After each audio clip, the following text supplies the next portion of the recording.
Hello, everyone. I'm Beta, your host for this talk. I hope you've enjoyed the summit so far. We are honored to have a very special speaker this evening, Dr. Carlos Guestrin. Dr. Guestrin is a professor in the computer science department at Stanford University.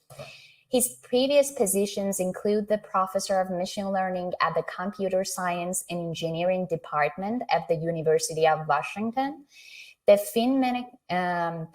Finmeccanica Associate Professor at Carnegie Mellon University, and the Senior Director of Machine Learning and AI at Apple. He's a technical advisor for OctaML AI. His team also released a number of popular open source projects, including XGBoost, Lime, Apache TVM, PowerGraph as Frame, just to name a few. Carlos received many awards, including Todd Award and the Presidential Early Career Award for Scientists and Engineers. He's also a recipient of the Young Investigator Award, NSF Career Award, IBM Faculty Fellowship, and was named one of the 2008 Brilliant 10 by Popular Science magazine. Thank you for being here, Dr. Guestrin. And without further ado, over to you. Thank you, Beta. I really appreciate the invitation to be here and to share this with you. And I'm excited to talk to you about the ambitious question of how can we trust machine learning?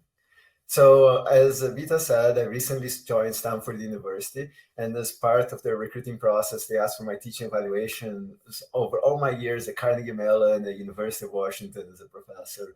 And I strategically hit this one. It says, Professor Guestrin, I'm very disappointed in your class. I thought machine learning was going to be magic, but it's just math.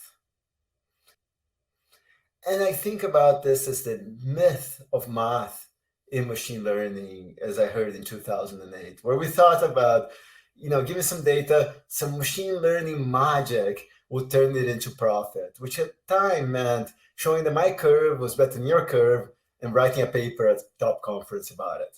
So there must be some magic in machine learning since it's having such big impact in the world. And it's even causing my laptop to explode mid-talk. Now, to me, this notion of magic in machine learning is really what happens in the spaces between the math, in how we define the problems we're trying to solve, how we collect the data, how we define our models, how we integrate into an overall system, and how we evaluate the systems every step along the way. There is math in this whole process, but it's kind of a small component in the overall system.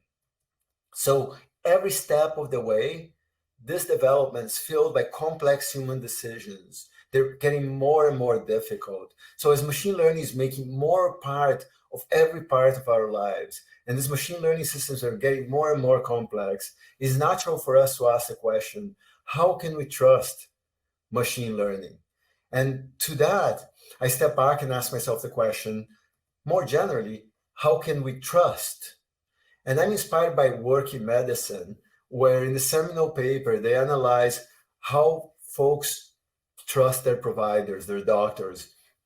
And they found that if they trust the provider, there is increased adherence to the treatments and to continuity of this provider, while lack of trust led to lower rates of care seeking, preventive services, and surgical treatments. And they identified 3 areas of trust. One is technical competency. Does my doctor know what they're doing? The second one is interpersonal competency. Does this doctor communicate well with me about what they're doing? And the third is agency. Does this doctor have my best interest in mind? So I asked myself, what are the core principles for trust in machine learning? And I postulate there are 3 core principles as well: clarity, competence, and alignment. And today I'm going to talk about this idea of some principles of trust in machine learning and some specific pieces of work that illustrate how these principles come to reality. Let's start with clarity. And when I think about myself as a machine learning engineer, I can summarize everything that I do as one equation. You give me some function f, and I'll try to maximize it the best I can. I'll stay up all night. I will forget to eat lunch, but I'll make f as large as possible. But this can be a really dangerous approach. Let me illustrate a little user study that we did. So this was back when I was at the University of Washington, and there, the animal mascot of the university is a husky. So every time there was a game in the stadium, we brought a husky to the stadium. So you might ask the question, what happens if you bring a wolf instead of a husky? If you bring a wolf, maybe thousands of people are going to die. And so we want to make sure that we don't bring a wolf, that we only bring huskies. And you might think this is a far-fetched idea, but it's real. It's important. So to solve this problem, we said, why not use our neural network? And so we got together with the leadership at the university and agreed that 95% accuracy was good enough for this application. So if in 120 games, thousands of people die because of the wolf, that's okay. And so we built a model, and it met our requirements. It was 95% accuracy. So the question that we asked was, do we trust this model? Do you trust this model? If this were an interactive session, I would ask you to raise your hand. Do you trust this model? So think about that in your head. And if you don't trust this model, is it because you don't trust me? Think about that in your head. So what my student Marco Ribeiro developed was a method to try to understand why a model makes a particular prediction and whether that influences trust. So for this example, he showed that for a particular image on the left where husky was predicted, the parts on the right were the most relevant parts for making this prediction. Now, for the sample images I gave in the beginning, these were the specific parts. And if you look at the images that were predicted as wolf, and you look at carefully at what parts were deemed important, you'll see that we don't have a wolf detector. We have a very, very deep snow detector. And that's a real problem. And so, inspired by this, I thought about the quote from Socrates that says, an unexamined life is not worth living. To that, I would say a quote from Marco would be, an unexamined model is not worth using. So clarity is about the ability or quality of being easily understood or being easily examinable in a machine learning perspective. And I think about this in terms of interpretability. So interpretability is about giving humans a mental model of how the machine learning model is going to behave. So if a machine learning model is really simple, like a shallow decision trees, a few if-then rules, then it's highly interpretable. You understand how it works, but that's really not very accurate. If you try to make those decision trees more accurate, you end up with a very large decision tree with many more if-then rules that are harder to interpret. Now, there's a trade-off between interpretability and accuracy, and there's been plenty of research on interpretable models where we try to come up with new model classes that are more transparent. But these typically don't reach the level of real-world use cases or superhuman level AI, and we want to really focus on the most accurate models.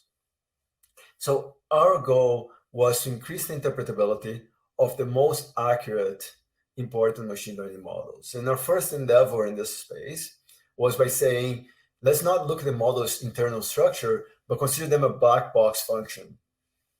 And so how can you explain black box models? And this will allow us to explain state-of-the-art models, compare any existing models with future models, and compare multiple models with each other. And our initial insight was pretty simple. Even though the decision space might be very complicated, if you take a particular prediction you want to make, and you zoom in, and you zoom in some more, near that decision, the boundary might be simple, maybe well approximated by a locally linear model. And this is what we did with Lime back then. So let me show you an example of that. With Lime, we're looking for simple explanations for each prediction. So for example, for this image, if you run into an image classifier, it gets kind of confused. It thinks it's an electric guitar when it looks at this part of the image. It thinks it's an acoustic guitar when it looks at this part of the image. And it thinks it's a Labrador when it looks at this part of the image. And this gives us a lot of insight about the behavior of the model.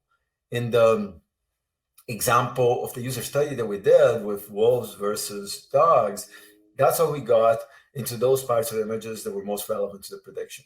We did an actual user study with 27 subjects who were machine learning practitioners, and did the same thing that I did a little earlier in a bit more formal way. And before seeing explanations, about 60% of them didn't trust the model, and about 40% had this no insight. This is because most of them didn't trust me, I guess. But after seeing the explanations, 26 out of 27 no longer trusted the model, and 25 out of 27 had the no insight. So my question to you is, who is that person who had this no insight and still trusted the model? Double-blind study, so I can't tell. But really, here we saw interpretability as a way of giving users a better mental model of how the machine learning model will behave. Now, that was Lime about finding locally linear explanations for each prediction. There have been thousands of follow-on papers and different ways of thinking about how to make machine learning more transparent after this foundational work in this space. And they all have been applied in different ways and had different types of impact. I want to show you another example that is going to illustrate and motivate the rest of the presentation.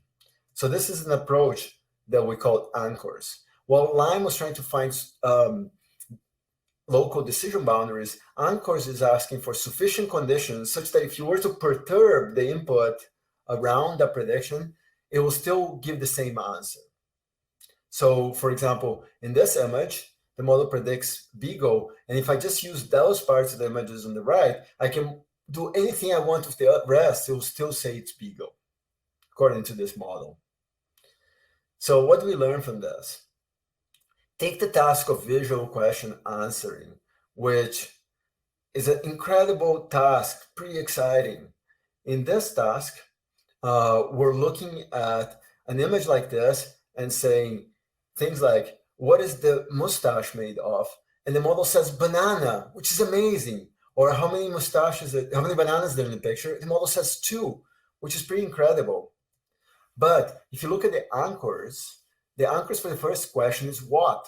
This for the second question is many. So that means that any question of what will have the answer banana. Like, what is the ground made of? Banana. What's the hair made of? Banana. What was the head of the US? Banana. Well, in the second question, any question of the word many will have the answer 2. So for example, how many people are in the picture? 2. How many is too many? Obviously 2. So these are real issues with the model, and having clarity around predictions can help us understand if models are making decisions, making choices for the right or wrong reasons, and also can increase the applicability of machine learning in the real world. So let me give you an example that did not come from my group.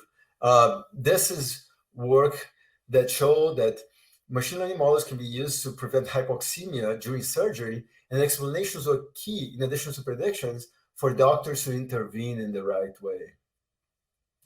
So this is about clarity, competence, and alignment, 3 proposed areas of trust in machine learning here. So let's talk about competence. Competence is the quality or state of being, the quality or state of having sufficient knowledge, judgment, skill, or strength as for a particular task or duty. So here it's really about having sufficient skill to solve the task at hand. So in machine learning, measuring quality is about evaluation. And back in 2008, sufficient skill was just showing that my curve was better than your curve, so my paper would be accepted.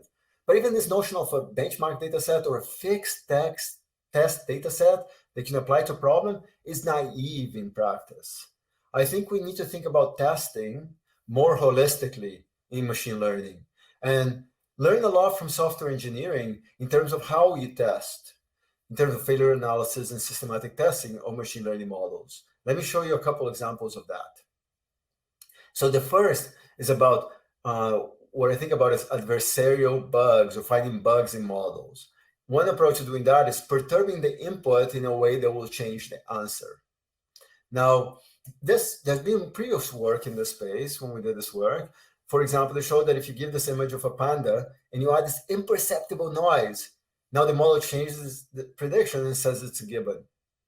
This is pretty interesting, especially in the context of security and attacks to machine learning models. But this imperceptible noise is not natural. It's not variability of the data that you'd see in the real world. Let me show you some examples of variability that you would see in the real world. So if I give you this image and I ask what type of road sign is shown, it says the stop sign, which is amazing. Or if I show this image, this paragraph and ask how long is the Rhine, it says 1,230 kilometers long, which is really cool inference. However, in the first image, if I ask the question, which type of roadside is shown, now it says do not enter. Or in the second one, if I just say, how long is the Rhine? By adding an extra question mark, now it's 1,050,000 long. So these are natural variabilities that you should see in the real world, but they're not well captured by the model.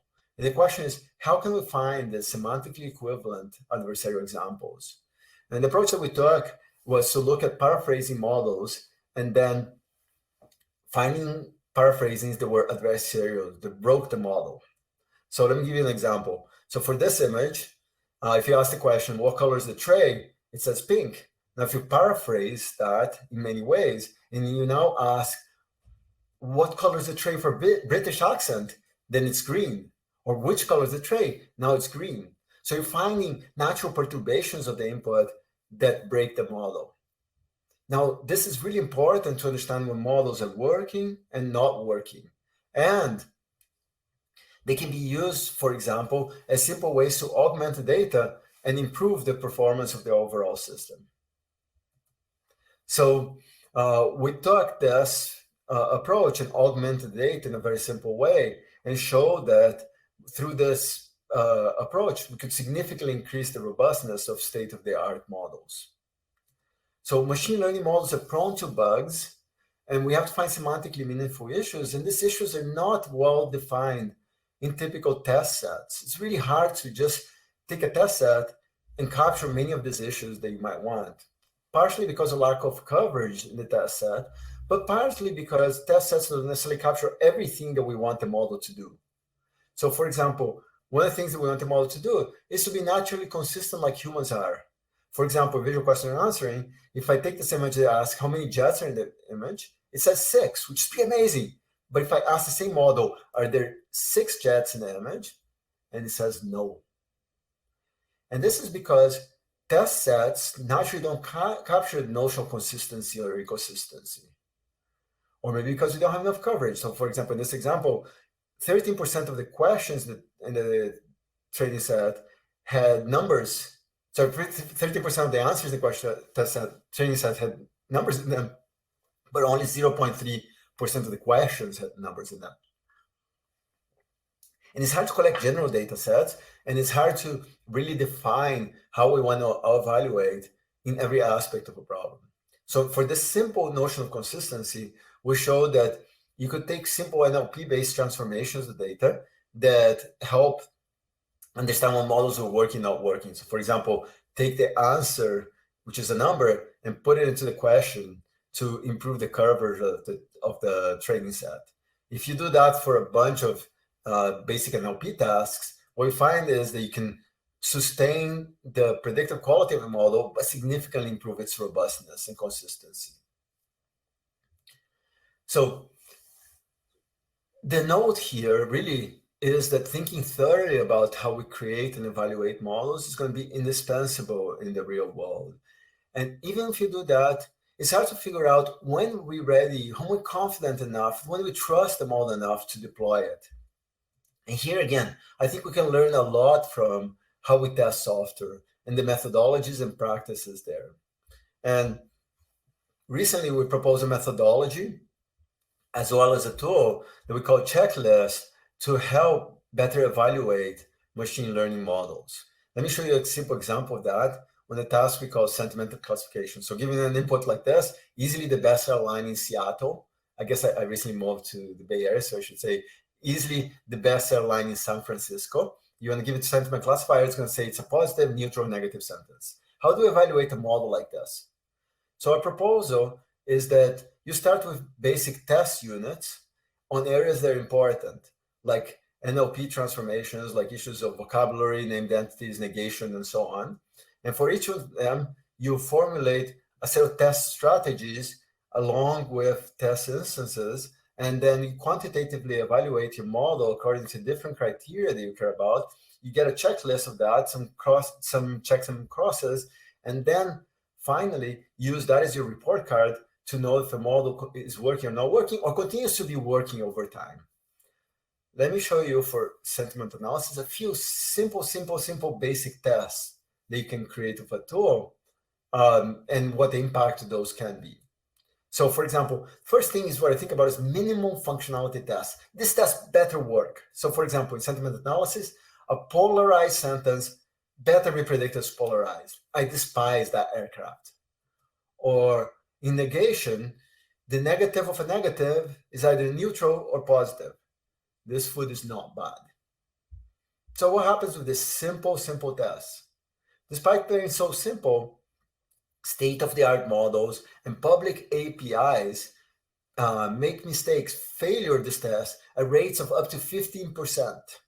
And with negation, they fail this test at rates of up to 50%, which is really surprising given that this model has been deployed in the real world in a variety of ways.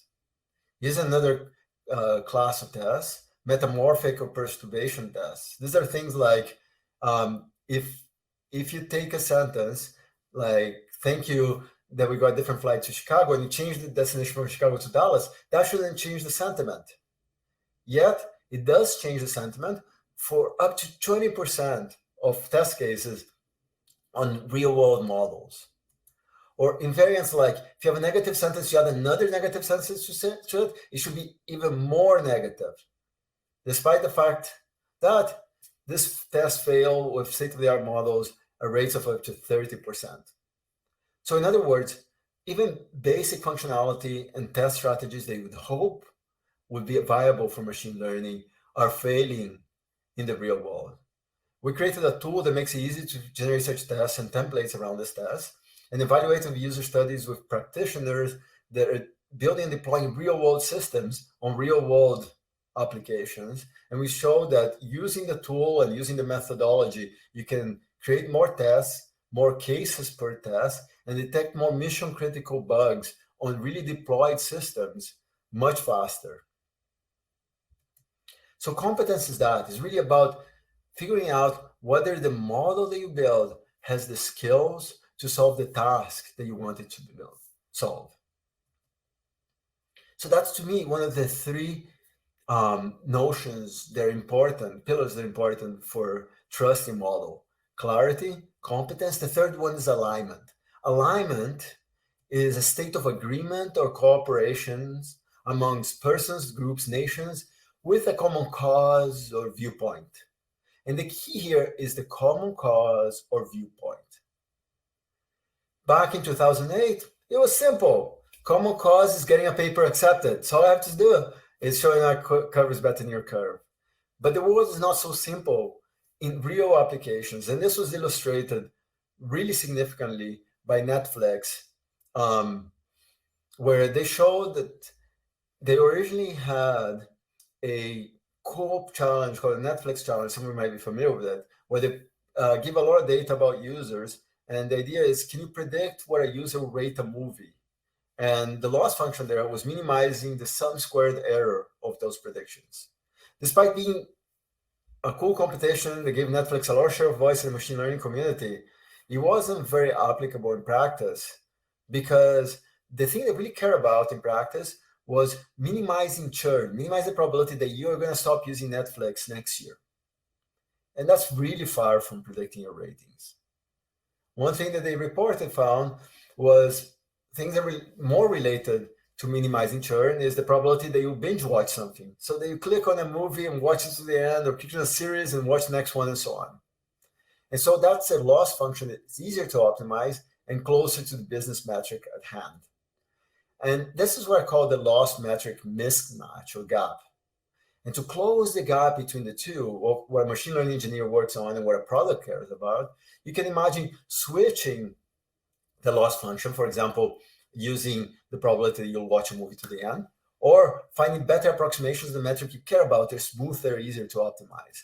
But ultimately, this is really hard because the machine learning engineer is optimizing the loss function, and typically somebody else, like a product manager, is defining the metrics of multiple metrics they care about with respect to a product. So that gap is significant and can make a big difference in practice. One of the things that we did in this space, back when I was at Apple, was an approach where we parameterize a class of loss functions, and during the optimization process of the algorithm, every so often, we said how well the parameters did on a metric that we actually cared about, and we used that to update the parameterization of the loss function. And this had significant impact in practice on real machine learning models in places that many of you, I'm sure, use every day if you use an Apple device. And this gap between the metric and the loss is only getting bigger. With the advent of large language models, foundation models, things like GPT-3 being applied to a wide range of applications, the loss and the metric are even further away from each other. You think about a foundation model being trained a certain way, the metric for your policy being something completely different, and some kind of transformation process like a prompting loss in the middle. And so there's gap after gap in this pipeline. And so we have to be really careful about making sure we're optimizing the thing that we really care about. And again, there's no single criteria that we're trying to optimize. There's multiple things that matter to a user experience. Let me show you an example of that. So one of the things my teams did at Apple was raise to speak on the watch. So instead of having to say the activation word, "Hey Siri," on the watch, you could just raise and from a gesture say, "What's the weather tomorrow?" And there, Siri would be able to recognize your voice and your gesture and be able to make a prediction. In a setting like this, there are multiple criteria you care about. A false reject is when I raise my arm and Siri doesn't wake up. A false accept, on the other hand, is an annoyance. I'm giving a talk and suddenly Siri starts speaking. That's really annoying. And so what's the trade-off between these different criteria? What is most important for your particular application when you have multi-criteria that you care about? In this case, we looked at a particular choice. So no more than one annoying interruption per week. Make Siri work, make the gesture detect as good as possible. But ultimately, it's about aligning multiple criteria to the values that you care about, that you want your system to exhibit. And as we've seen, issues of algorithmic biases are prevalent in a wide range of machine learning applications. And there's been work on fairness criteria to help mitigate that, but there's also plenty of theorems that say there are multiple criteria and they're provably incompatible with each other. And the goal here is to understand the balance and trade-offs between these different criteria in order to meet what you want your system to exhibit. And every choice that you make in the development of these machine learning systems must be aligned with your goals and your values. So for example, I often ask myself, what am I teaching my machine learning models? And one way to step back is ask the question, what am I teaching my kids? So here's a picture of my kids watching a show that they love and I hate called Paw Patrol. In this show, there are 6 puppies that go on life-saving missions. There's only one girl puppy. She's usually on the sidelines, dressed in pink, watching while the other puppies save the day.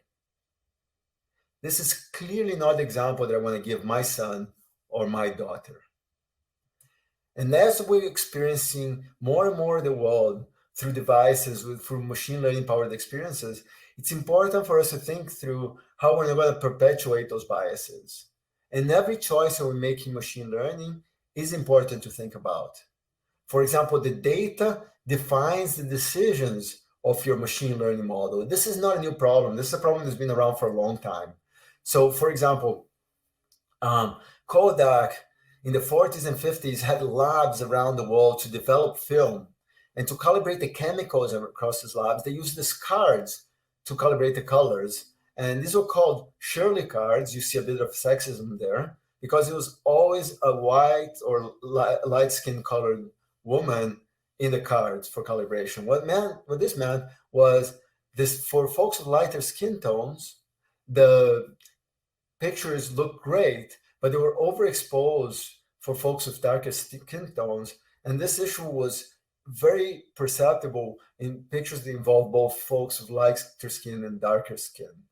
And it was only until the 80s and 90s that there were cards for calibration with folks with different skin tones, and this problem was improved a bit. But it's not just about the diversity in the coverage of the data that we collect. Every decision that we make in machine learning, every step across the way, has impact on the behavior and the values that your model exhibits. Let me show you an example of that. Here's neural-machine translation in action. It's amazing. Give me a question, an input like, how can you trust machine learning? And you give a translation to hundreds of languages. But there are real challenges here. So for example, if I go from a gendered language, non-gendered language like English, or gendered language like Portuguese or other Latin languages, and I have the sentence, the doctor called the nurse, you get the male doctor called the female nurse. And that is perpetuating stereotypes that we have. But there are real issues here. So in Brazil, for example, today about 57% of doctors are male, although the fraction of female doctors is rapidly increasing. If you have hard translations like this one, even though only slightly more than 50% of doctors are male, every translation will say a male doctor. So just infinite data or representative data will not solve this problem of perpetuating biases in the translations that we make. And alignment here is really about considering the impact or consequence of every decision that we make in the process of creating these machine learning systems.